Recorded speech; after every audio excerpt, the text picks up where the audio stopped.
Thank you, Michael, for setting the tone for my presentation. I have to first admit that my experience with Myanmar is very limited. It's just 1.5 years. But I've been working in this region, South and Southeast Asia region, for almost 25 years.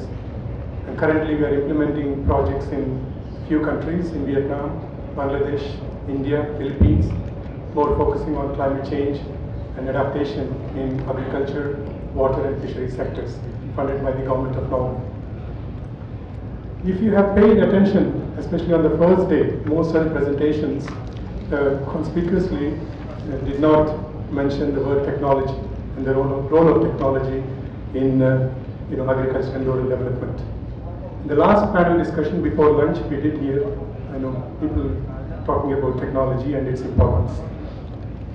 We have seen that in the Green Revolution since the 70s and also afterwards in 80s and on, technology has played an important role in agriculture and rural development in this part of the world, be it in terms of cropping systems, genetic diversity, more improved seeds, and improvement in irrigation structures, etc.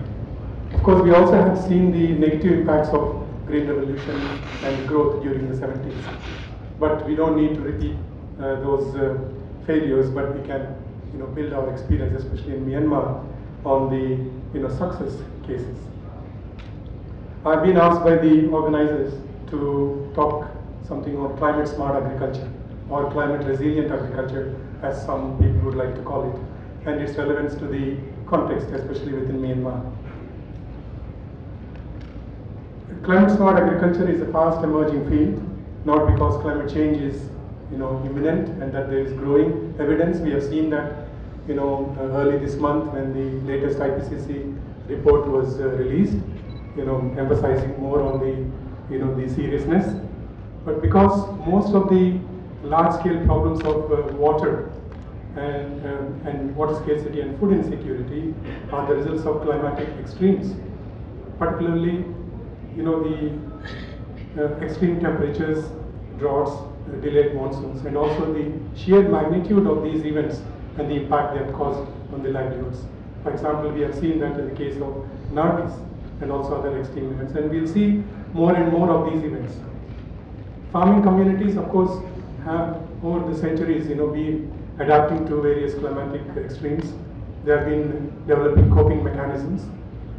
But also we have seen, as I have already mentioned, in certain cases, because of their situation, the socio-economic profile have been very, very vulnerable.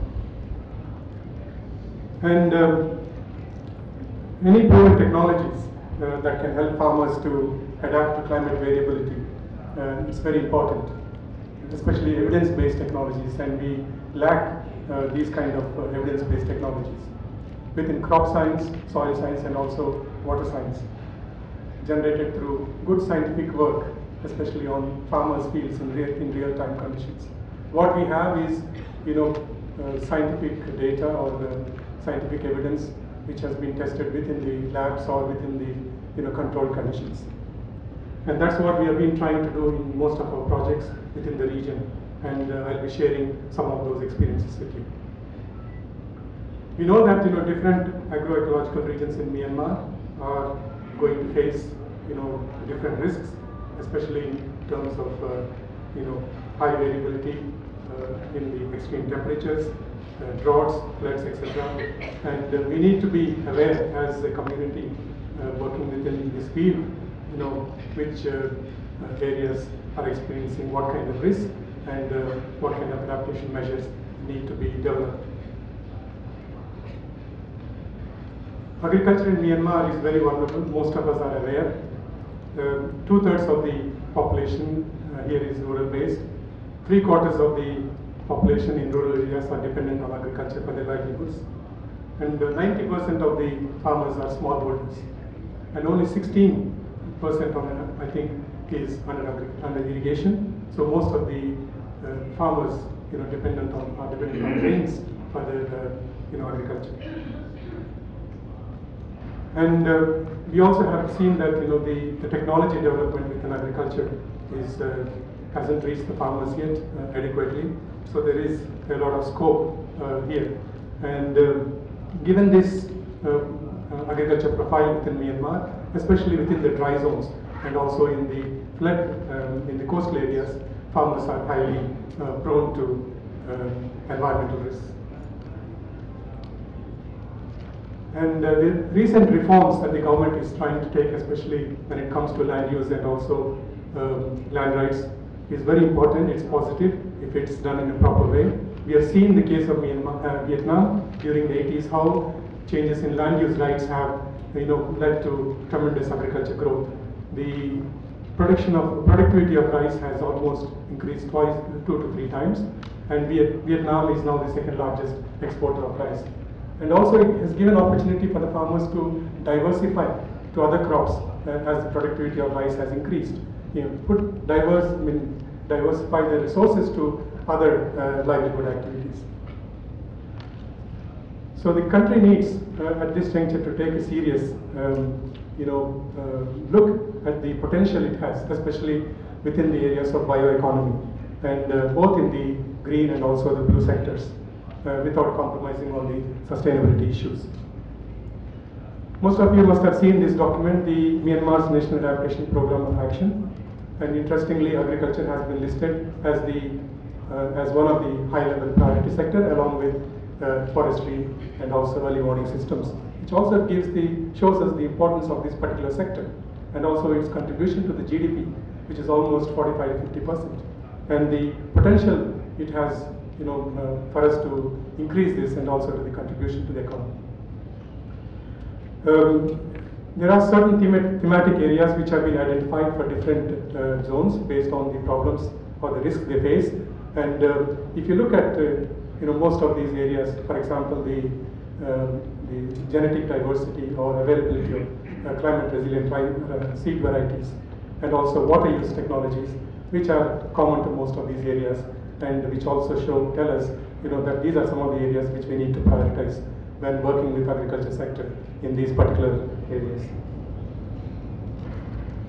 We all talk about these days on climate smart agriculture, and as a community we need to understand what it means. As I already said, some people prefer to call it climate resilient agriculture, and it focuses on 3 aspects: any practice or system that can meet, for example, the productivity, the adaptation, as well as the mitigation potential. And some of the people think this is old science, which is, of course, because some of these practices which are being advocated under this particular framework are practices which farmers have been using. But what is new within this framework is the approach and to exploit the adaptation and the mitigation potential. In these following 3 slides, I'll just try to show what it means in terms of productivity, in terms of adaptation, and also in terms of mitigation potential. Here, some of the key words are resource use efficiency. And that is very important, especially when we talk about smallholders who have limited resources and funds to invest. And as also resources like water become scarce, we need to come up with systems that are more resource efficient, that can produce more with less inputs.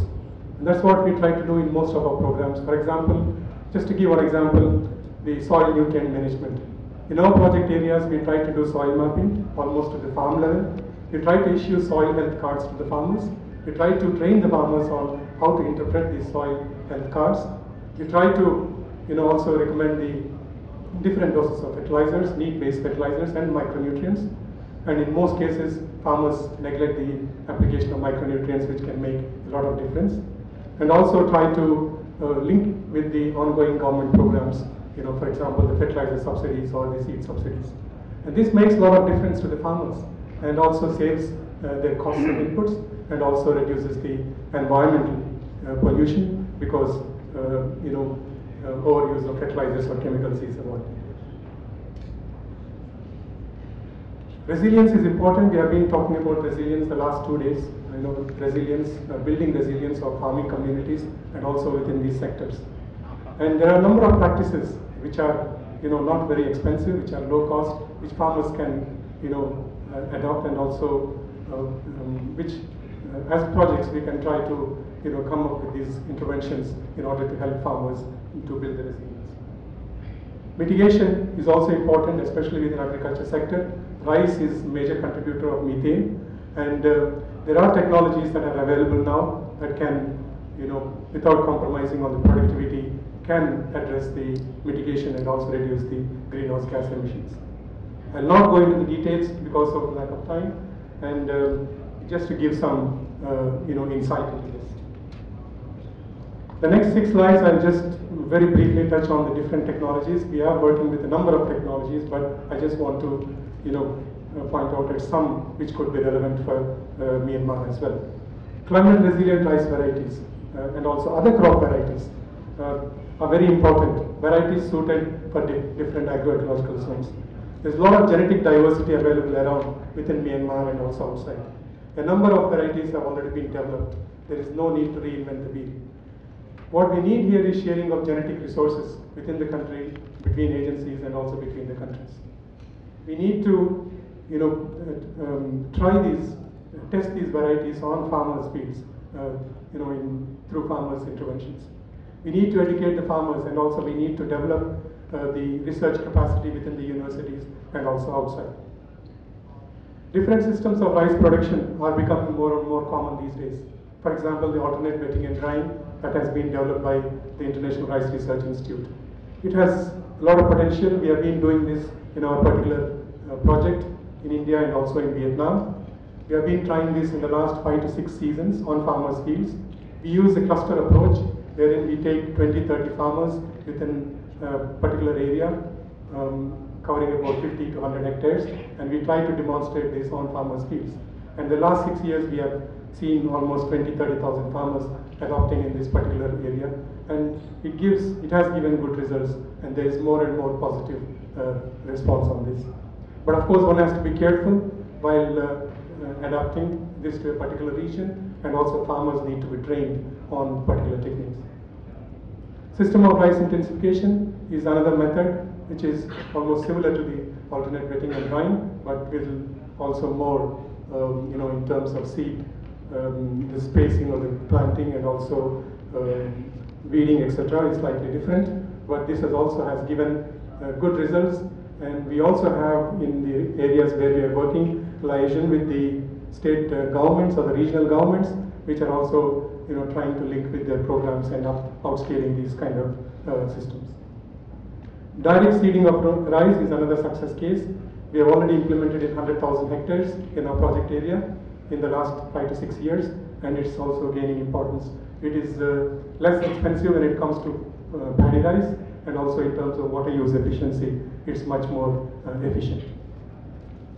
Legume-based cropping systems are important, especially for dry regions and hilly regions, and also from the nutritional point of view. And we have forgotten this, and if you see in Vietnam or in other rice producing countries, it is just 3 crops of rice a year. But there is a potential to introduce legumes as a crop rotation, in crop rotation, and also it has also good market value. For example, export to China or India, there is huge market potential, and also within the country itself, as I said, from a nutritional point of view, it's very important to promote. What farmers need is good quality seed, good quality storage facilities, and also price for their produce.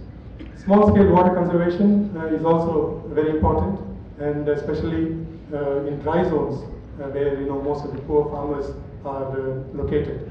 And this is where we need to come up with more interventions on efficient water use systems and also water conservation, small-scale water conservation that is not very expensive and also which is locally adaptable.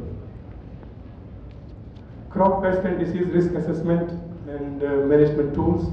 We know that almost 8 to 15% of the crop is damaged, because of the pest and diseases, and there is a lot of potential here in order to come up with more advanced mechanisms.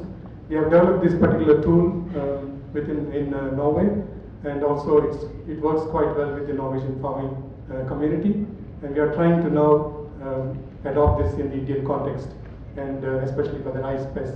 So recently we have introduced this model for rice blast, brown plant hopper, and also rice borer. And we believe that with the availability of mobile networks and also with the establishment of weather networks in the regions, these kind of systems will become more and more useful. And also for countries like Myanmar, it can be, a step ahead, especially within the extension services, and also to address this serious issue of pest and disease control.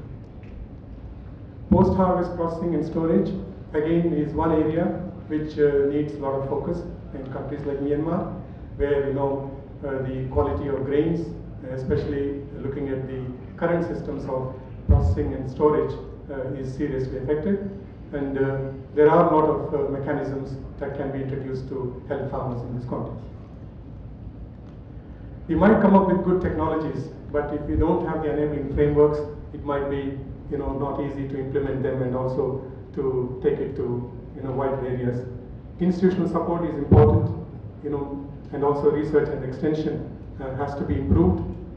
We need policies for outscaling, because we might do technologies in small areas, but how do we need to, what are necessary for outscaling or upscaling these technologies? What kind of resources are needed? What kind of training inputs are needed? Financial support and investment. Agriculture, is not a priority sector when it comes to financial investments. We need to involve the private sector and also engage the donor agencies also within this, to upscale the technologies. Policy should be smallholder friendly, and also gender is one important aspect that we need to take into consideration while devising these policies. Farmer participatory learning, especially I would like to mention the village knowledge centers here, which have been doing very well in our projects, where we try to reach almost 10,000-12,000 farmers through each village knowledge center. And this is a good mechanism to reach farmers through virtual devices, mobile phones, etc., and give them timely advice and information on various issues. Finally, I would like to point out that there are a lot of challenges. Government needs to prioritize this sector, and also specifically the climate smart agriculture. Farmers' willingness to adopt new practices, and they need to be trained, they need to be also helped with various inputs. As of now, there is low private sector investment within this area. We need to increase the private sector. Lack of evidence-based CSA knowledge.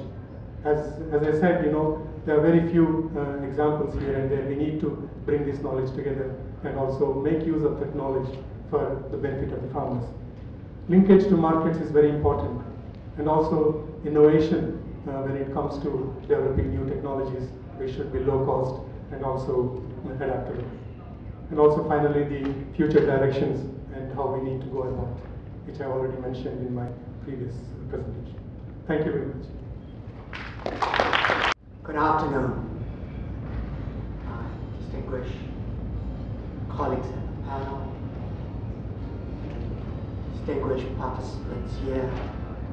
As Mike Walsh was saying, this is one of the most challenging sessions.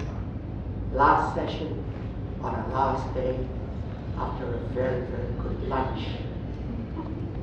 So he said, let's make it really exciting. May I be allowed to make it even more exciting by provoking, stirring things up a little.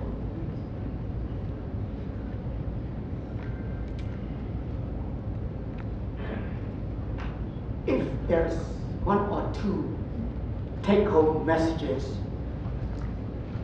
linkages is one of the take-home messages. Not very difficult. Again, linkages. Anything and everything which we do or do not do are linked. Yesterday we hear a lot about quantity. We hear a lot about food security. But quantity is also linked to quality, and vice versa. You will see food security, which may implicitly imply safety, but we need to make it more explicit that usually when the term food security is used in the context of quantity, yield. But safety specifically is how safe is that quantity. So these linkages is very, very important. There are 9 planetary boundaries concluded in Stockholm. Proposes 6-7 years ago, 9 planetary boundaries. You can say 7, 8, 10, that doesn't matter. But it involves the atmosphere, the hydrosphere, the biosphere, the lithosphere. Every one of these boundaries, look at the atmosphere. For the first time, on the 13th of May, 2 years ago, measurement, data, not information, measurement, in the Hawaii Observatory over 100 years ago, 100 years old, measured 400 ppm of carbon dioxide.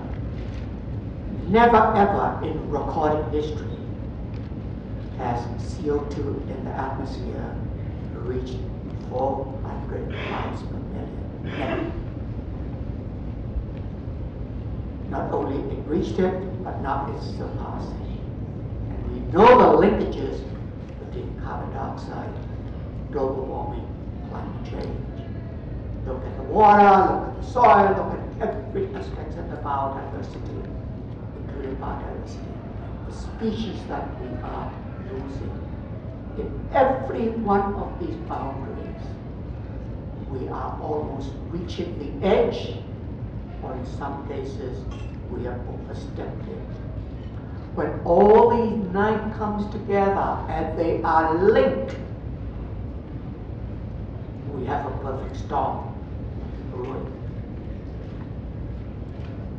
Anything and everything is linked, but it's linked in a system and systemic way.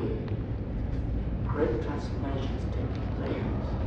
We cannot just talk about CO2, greenhouse gases increasing in the atmosphere. We also have to look at what is happening to the hydrosphere. How much of that CO2 is sequestered and absorbed into the hydrosphere? And oceans is one of the greatest sources for absorbing and sequestering carbon dioxide, greatest source. But what is happening to the ocean, which we are just beginning to talk about, that the acidity, the pH of the oceans, not only from CO2, but also from SO2, but also from the oxides of nitrogen, that all become acidic, carbonic, sulfuric, nitric acid, and turning the ocean into more and more acidic. 4 or 5 years ago, the National Academy of Sciences in the US was asked by the US Congress to do a study. So in the last 100 years, the acidity of the oceans have never increased that much. Last 100 years. Now it is increasing. Tremendous consequences on our fishery. In rich and the poor, a third of the proteins comes. So when we talk about atmosphere, hydrosphere, we've got to talk about the whole ecosystem. This has significant linkages and impacts on the social system, tremendous implications on the financial and economic system, and now we are recognizing tremendous implications on political and governance system. They are all linked together, and again, great transformations taking place amongst the system, between the systems, and in a systemic way. These have tremendous implications on food safety, security, water, health, and well-being. Farmers' livelihoods are affected by these systemic and systemic linkages and changes. So it is imperative sustain, safe, secure, equitable livelihoods. We heard yesterday from the very beginning of how productivity could be increased. But is it sustainable? Is it safe? Will it be sustained for the next generation? No. Some of the models we know, no. As a matter of fact, all the models that we know of in developing countries are not sustainable. If we look at the tremendous destruction of coral reefs, of mangroves, etc., and how these have affected small-scale fishermen. These are not the lessons. These are not the models Myanmar needs to follow. We know these models do not work. Say that improving productivity just for short gain, without taking into account the tremendous social and ecological consequences. Let me be very, very clear here. My track record in Myanmar, my track record throughout the world will show that I have been steadfastly for 40 years trying to improve, increase standard of living of the poor in a sustainable manner, including for farmers. We'll do everything, and I've done everything when I was with UNDP, etc. The largest amount of my money when I was in charge of UNDP for Asia Pacific went to poverty alleviation, but more to ensure that it benefits and sustain benefits for everybody. So I'm all for that, but we've got to be aware of what are the causes, and there are ways in which we can minimize that to make it very sustainable, safe, secure, and equitable. We all know 2/3 of Myanmar population are in rural areas. Many of them are farmers, many of them are women. So therefore, agriculture, farmers plays an extremely critical role in economic development and poverty alleviation. This is recognized by the government at the highest level. President Benson has already articulated this time and time again, how important farmers in agriculture plays. Climate change, therefore, not only affects precipitation patterns, too much rain here, not enough rain here, etc., rainfall, drought, water stress, extreme weather events, hottest temperature in the last 100 years, coldest temperature in the last 50 years, all within the same. All these hydrometeorological disasters. But we have not talked enough, and in every forum, a group of us have been trying to provoke awareness and discussions that with climate change, with the melting of the permafrost, with the melting of the Arctic ice, the soil, which have been under ice, under snow for thousands of years, are melted away, so the soil is not exposed. My colleagues in the climate world talk about the tremendous amount of methane that will be emitted, and depending upon how it's melted, CO2 too. I agree. Tremendous amount of methane, greenhouse gas. But I said, please, beside the methane and carbon dioxide that's going to be released, there will be microorganisms that will be released. We do not know what are the good guys, and we do not know what are the bad guys of these microorganisms. And what will that do to agriculture, to horticulture, to the marine environment, and to human health and well-being? So the health and well-being of people, and particularly farmers, are affected with social, economic, livelihood and consequences. Yes, we can of course increase productivity by using more and more fertilizers, using more and more pesticides, using more and more antibiotics, hormones to make the fish grow quicker, the pigs produce more, cows produce more chicken, etc. Of course we know this. And maybe there are times in which we have to use them. But blanket use. What about energy use? All these fertilizers, pesticides, antibiotics, energy use in Myanmar agriculture are still relatively low compared with neighboring countries. We should not be too concerned with this. There are other ways in which you can increase productivity that are safe, that are sustainable, but also consider about the quality of the produce available. I can tell you, have a conversation with you privately, how in the last 2-3 years, two countries in the ASEAN, 2-3 countries outside, each country where hundreds of millions of dollars worth of agricultural produce are being rejected in Europe and in Japan. Why? Because of the contents of pesticides, invasive species. So when you talk about quantity, please always think about quality as well. And this is a comparative advantage of Myanmar, of the quality of our products. It's a great marketing advantage. Yes,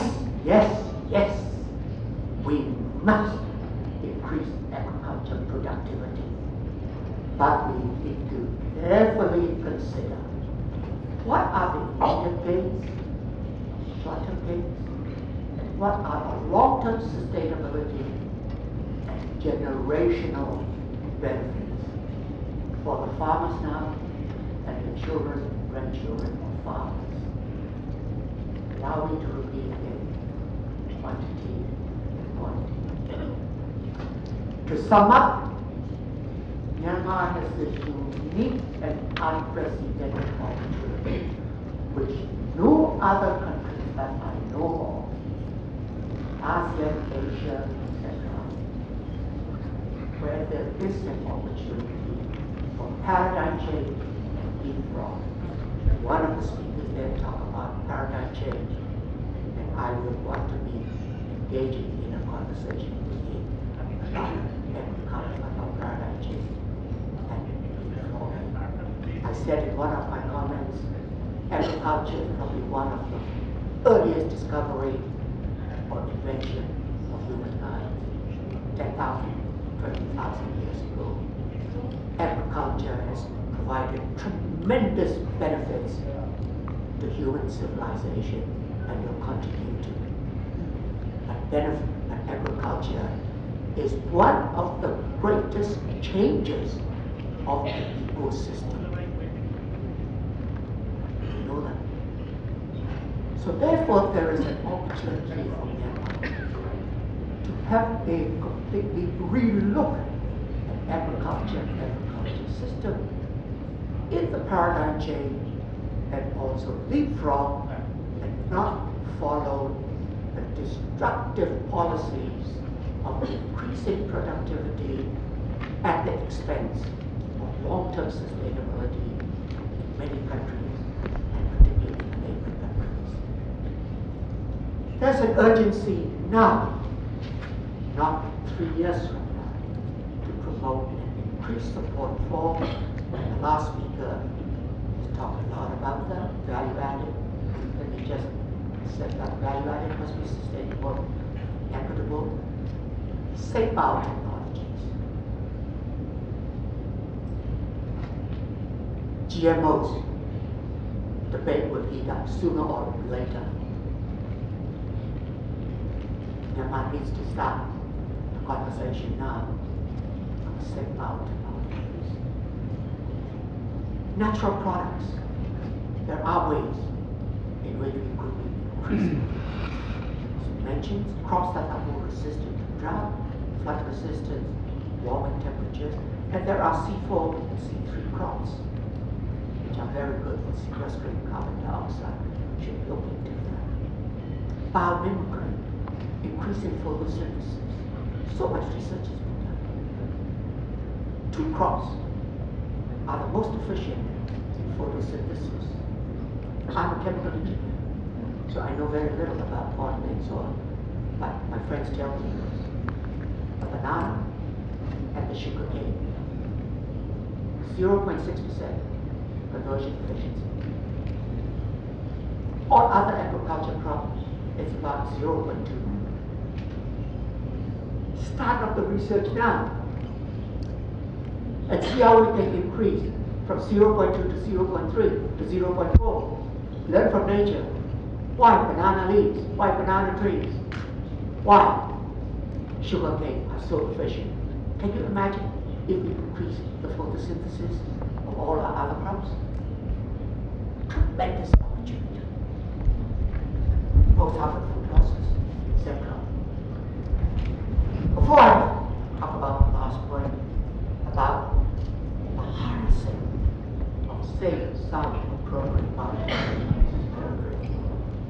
Thailand in the last 20 years has become one of the largest sugarcane exporter in the world.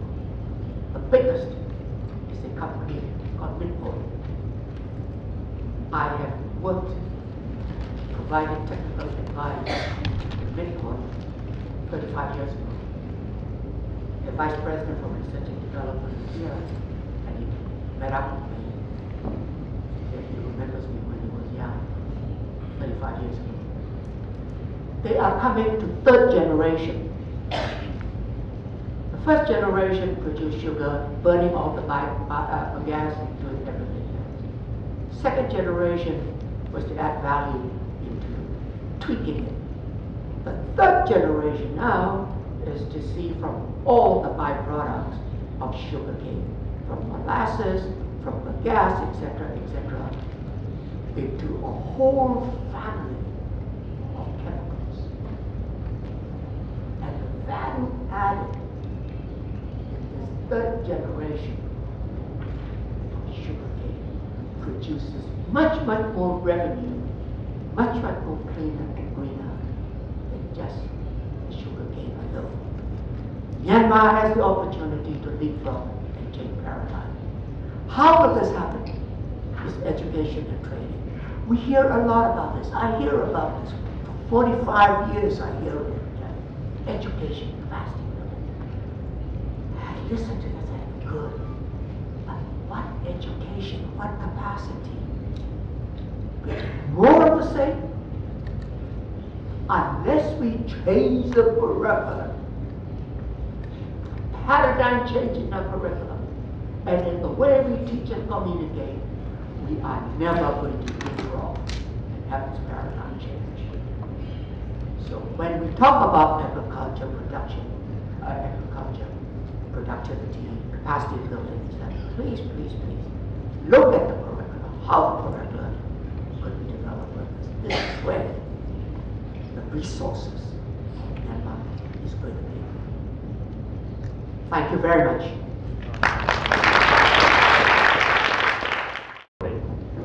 Thank you for this opportunity. And we're talking today about resilient communities. And I want at the beginning to talk to this side of the room just for a minute, because I think you will be able to help us understand what we mean by resilient communities. What is the vision for that? Myanmar Sakabok Yolan.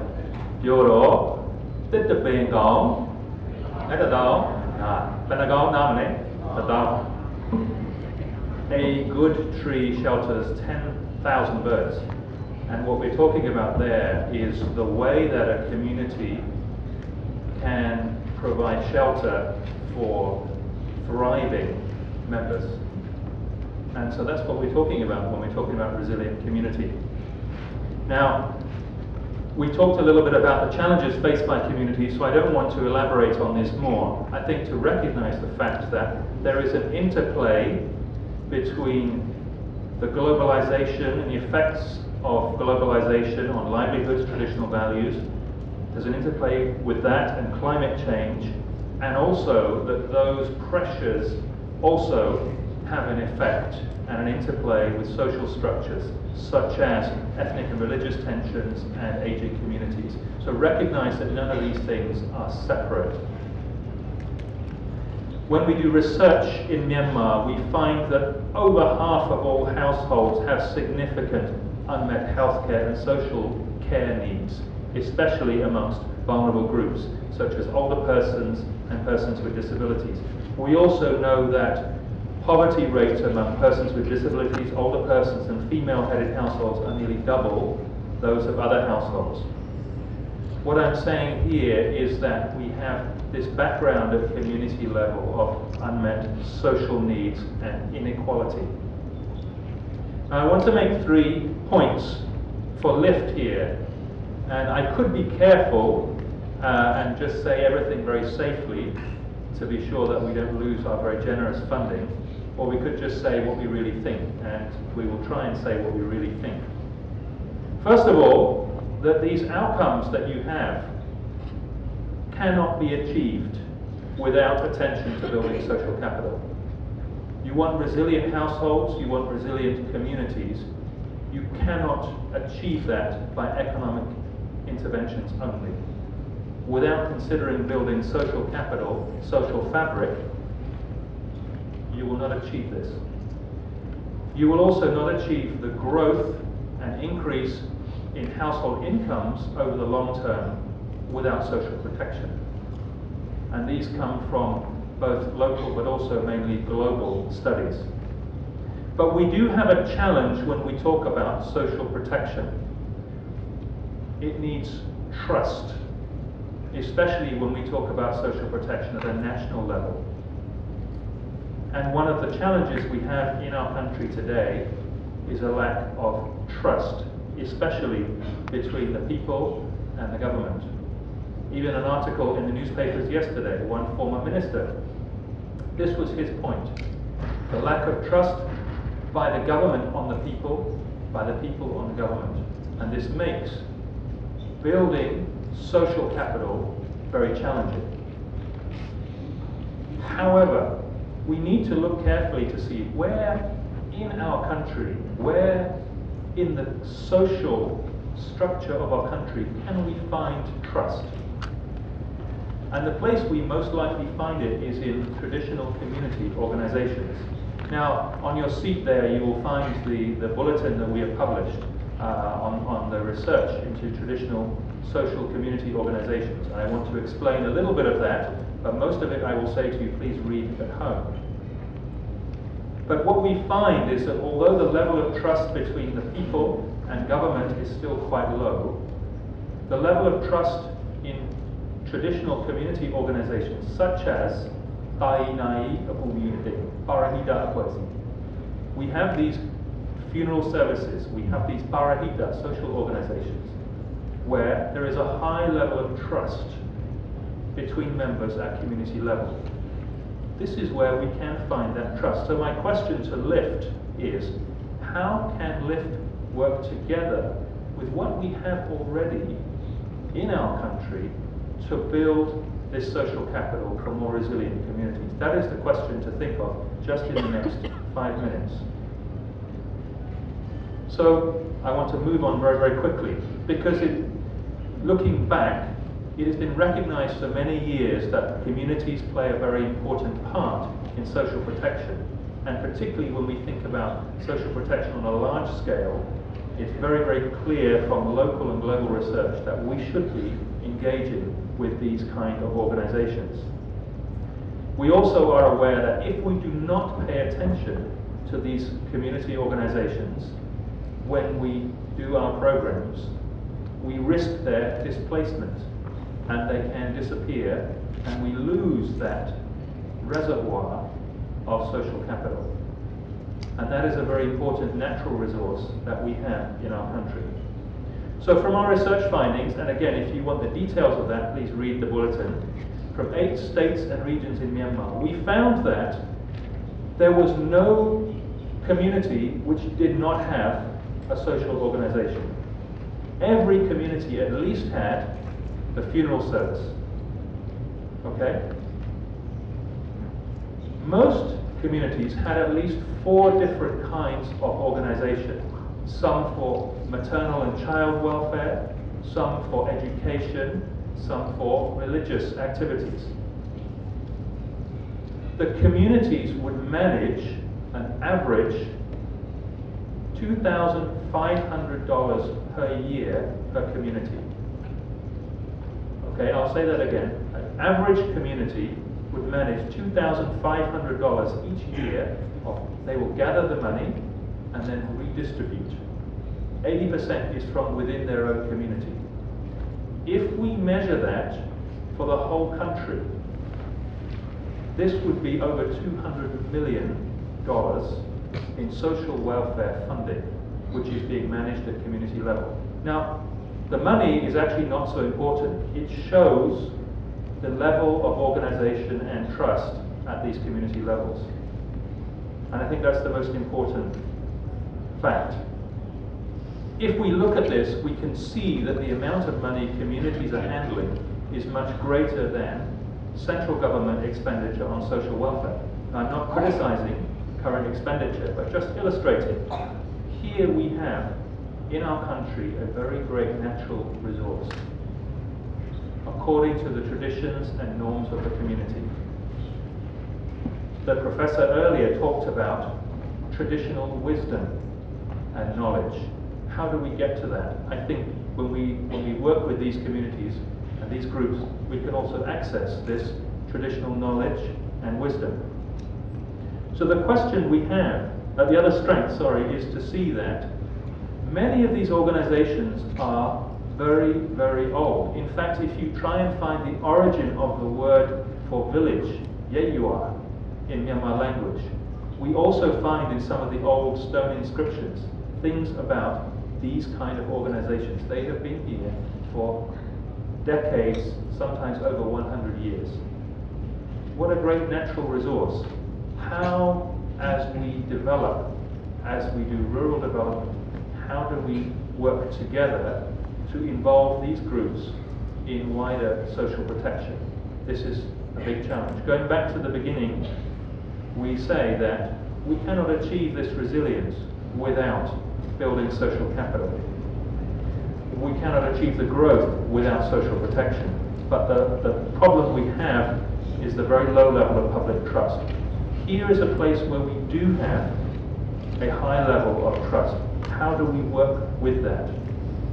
Now, one of the programs that is being conducted by the Social Policy and Poverty Research Group with LIFT funding is to try and answer that question. The Community-Led Action for Social Protection is a pilot program designed to see what role can these communities play. And we have 5 villages in Sagaing region, 5 in Shan state, working with existing community-based organizations to see what role they can play. How can it be expanded? How can it be strengthened? What are their needs? What are their ideas? And how effective can it be? And each village has a different model, a different design, a different approach. That is a great strength. When we start this program, we also see the big enthusiasm for villages to organize themselves. In 2 or 3 days, they can organize 100 members and raise over $1,000 from within their own village. There's a great enthusiasm for this. How effective will it be? How can we engage with it? That is the question that through this program we are trying to answer. I think also, and it links with the previous presentation about climate change, when we look at the challenges to growth in this country, we can see that social issues are a great challenge to development in our country. Social harmony, equity, issues like migration, and conflicts between different areas, different religions, different ethnic groups, which are often made worse by economic problems and by climate change. Again, we see that one way that we can help to address some of these issues can be by working with traditional organizations. When we talk with them, we see some of them have been there for so long. They have faced problems like this before. And just as the professor was saying earlier, there is a traditional knowledge and wisdom there. They have faced these kind of problems before. How did they do that? So how can we work with that organizational strength, that trust, that knowledge to build resilient communities? Through the research paper there, we are proposing some ways of doing that. And I want to urge LIFT and those that are associated with LIFT and our government partners too, to consider this. How, as we go forward with rural development, do we work together with existing community organizations so that we do not ignore the social element, so that we build social capital and strong social fabric in the communities that we work with for their future. Thank you very much. Thank you, distinguished panel and guests, for inviting me to do the last presentation of this LIFT forum. And I guess I would like to start by saying thank you so much for bringing it back to the community and reminding all of us that the greatest natural resource in this country is within the community themselves. And when we talk about nutrition, that is about culture, it's about community, it's about community norms and behaviors, and we have to always bear that in mind when we're working on nutrition issues. So I would just like to start by saying the human face of development can be seen in the face of a young child, and I will explain to you what that means. Nutrition is important. We keep talking about putting nutrition into LIFT programming and integrating it into all of our programs and activities. The reason is because undernutrition is the underlying main cause of death of children under 5 globally. It's reported to be responsible for almost half the deaths of children in the world today. And the causes are multifactorial, from food access, from care practices, from care disease, and poverty. Undernourished children do not grow and develop as they should. They are sick more often, they don't study well, they're less productive adults, and they earn less money as adults as well. Undernutrition doesn't just cause problems for children, it's actually crucial to the development of both the individual and the community and even to the national level. We can't actually assume that increases in food production or in income will actually translate to better nutrition, because nutrition is crucial to both the individuals and national development. And the evidence shows us that investing in nutrition and investing in ensuring that the nutritious foods go to the right people at the right time is directly related to the success of livelihoods and food security development. Well-nourished children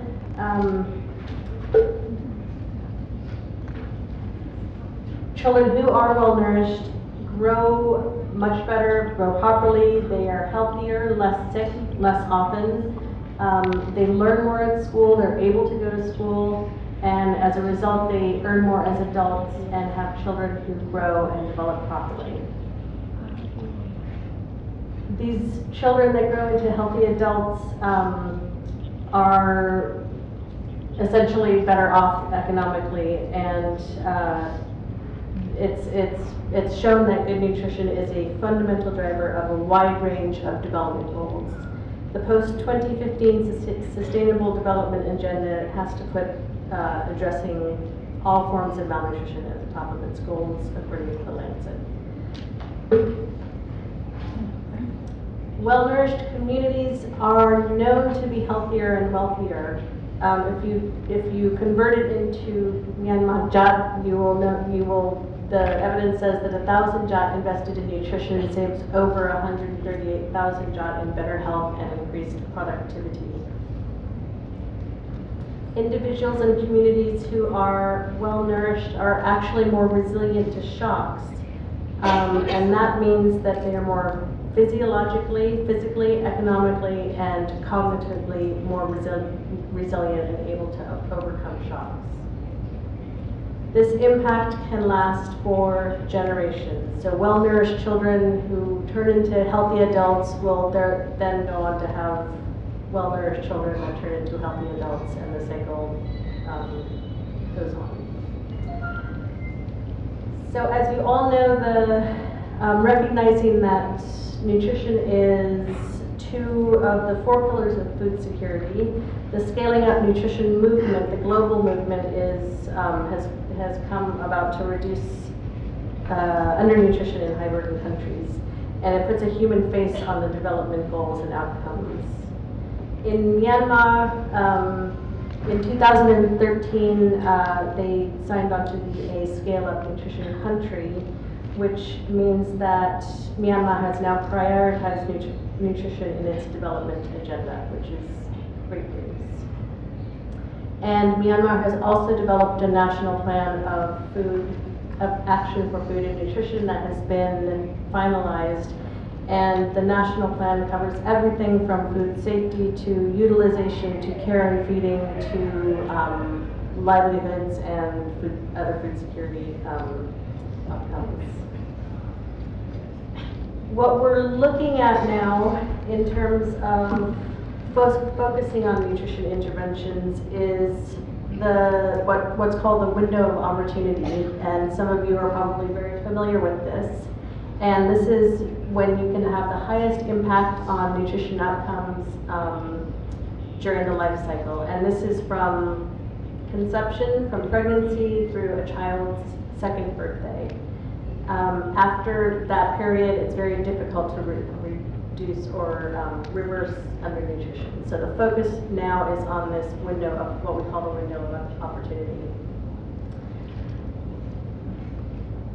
This window promotes good nutrition during pregnancy and lactation, not only for mothers, but also for their infants, and that means nutritious diets during pregnancy and lactation, and also nutrition for optimal breastfeeding.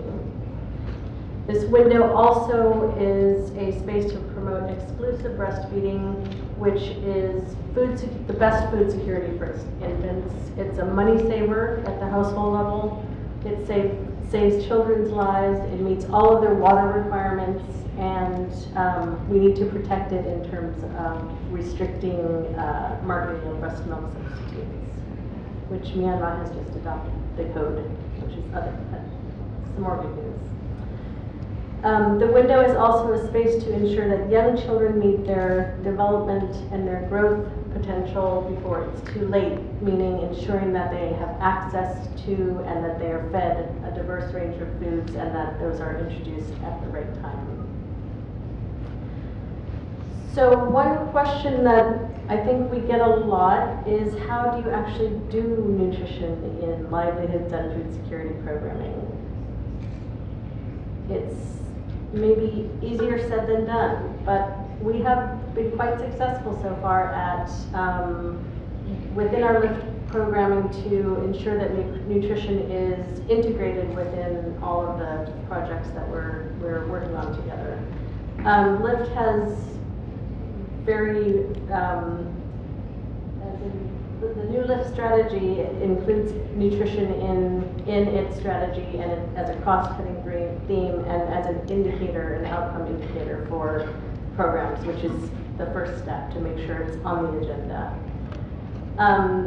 One of our LIFT-funded projects is called the LEARN Project, which provides training for LIFT implementing partners on supporting and integrating food security and nutrition assessments into project design, developing and sharing materials for use in the field. And the purpose of this is to improve dietary diversity in rural communities and consumption of appropriate foods among vulnerable groups. And then even things like considering diversification of crops to enhance nutrition impact, which we were just discussing. It can include protecting breastfeeding while encouraging women's opportunity to work. Please go ahead and visit the Learn table outside if you would like to see how your organization could get involved. Behavior change communication is a process that we're using in our LIFT-funded projects in the Tatlan Rakhine area, and it's a process for developing communication programming that supports and influences practices that promote more productive and healthier lives. And we use these communication strategies that go beyond just the straightforward delivery of messages to communities, but we engage the community to encourage them on an emotional level, on a social norms level, to consider behaviors, identify behaviors that may need to be adapted to improve nutrition, and to increase people's confidence to actually adopt these new behaviors. One other, what I think is an interesting piece in the Tatlan project that we're looking at expanding out is a maternity cash transfer. And again, this is based on that first 1,000 days window of opportunity to really be able to have an impact on child's nutrition.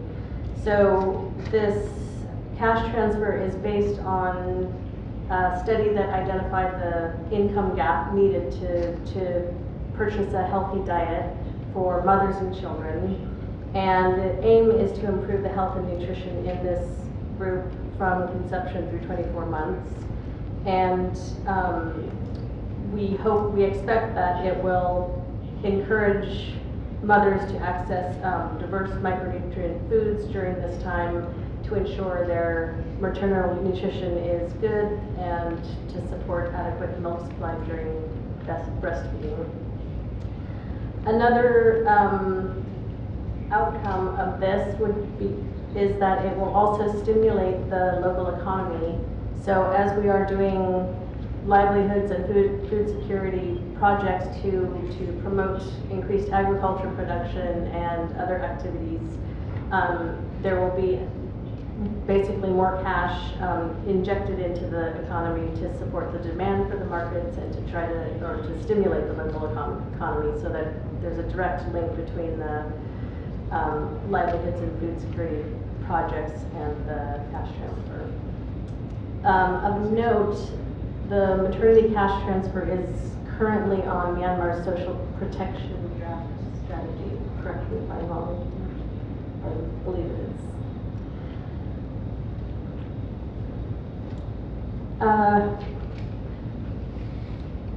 One thing that we can't talk about nutrition without talking about the need to ensure good water, sanitation, and hygiene. Young children whose families and communities lack access to toilets, clean water, and safe hygiene are highly susceptible to repeated illness and often this results in undernutrition. This is a big driver of undernutrition and something that has been a gap here in Myanmar. And something that is reported would have a great impact if we put some work into it. So I'm going to ask you, who should do nutrition? Should it just be the nutritionists and the nutrition programs? As we've heard from the panel today, everything is interrelated and interconnected, and rural livelihoods and rural development, food security and agriculture, WASH, gender and women's empowerment, nutrition is woven into all these things. It is underpinning all of the success of all of these outcomes. So my answer to you would be, who should do nutrition? All of us, everyone. Thank you.